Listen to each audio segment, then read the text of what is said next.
Inspiration Speech 212. And here are my audiences. Okay,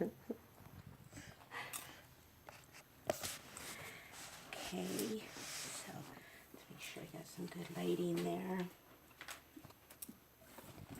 Okay, a little bit. Okay, I'd like to share a word of encouragement. I would like to bring some inspiration in the hopes that I can lift up their spirits today. And I want to do that by sharing a little bit of myself and how I learned to love and appreciate myself through the eyes of God. After many years of oppression and mental enslavement and drowning in the quicksands of poverty, bounded by my insecurities, I grew up believing that I was nothing, that I was no one, that I was incapable of having dreams or goals that I could accomplish in life, that I could be successful or even begin to tap into those things. But it wasn't until about 8, 9 years ago when I realized through a revelation who I really was. And that is that I am fearfully and wonderfully made.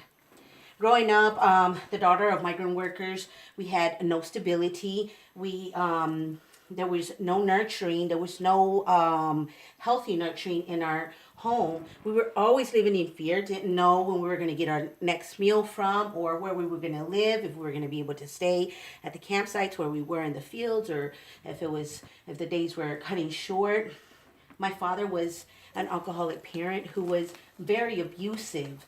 Neglected us, and eventually just left our lives for good.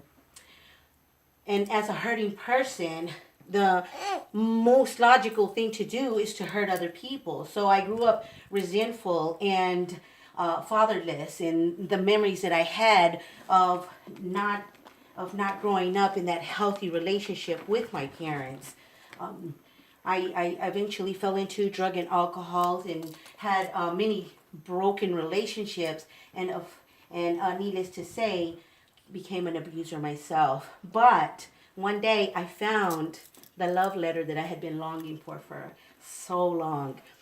And in that love letter, the person who loves me, who eventually convinced me of who I was and how great I was and wonderful and the things that I could accomplish. He's the one that would tell me I can do all things through Christ who strengthens me. He who is in me is greater than he who's in the world, greater than my problems, greater than my sadness, than my dwellings and my depressions. He said I was the apple of his eye. He even told me that he knew the plans that he had for me, and they were to prosper me and to grow me and not to hurt me. Oh, how he loves me. And so when I started to believe that, things just started to miraculously change, not only in my surroundings, but also in my mentality. I started to feel the shackles of the chains coming off of my mental state. And I just want to encourage you, if this sounds like something you've experienced in the past, or if you're going through it right now, I encourage you to push through it. The most broken person you could have known was me. Right now, I'm clothed with the garments of my father. But if you were to see me with them off, let me tell you what you'd see. You'd see an angry, scared, and confused little girl backed into a cold corner. But because I wear the confidence and the authority today of my father, I'm able to walk. I'm able to walk in authority and in light and in a path that can take me to better places. Listen, don't leave here the same. I encourage you, I inspire you today. Open your heart to hope and believe that you can change. Well, you might say it's easier said than done. Yes, it may very well be, but it's not impossible. Stay encouraged today and take in the possibilities. Thank you.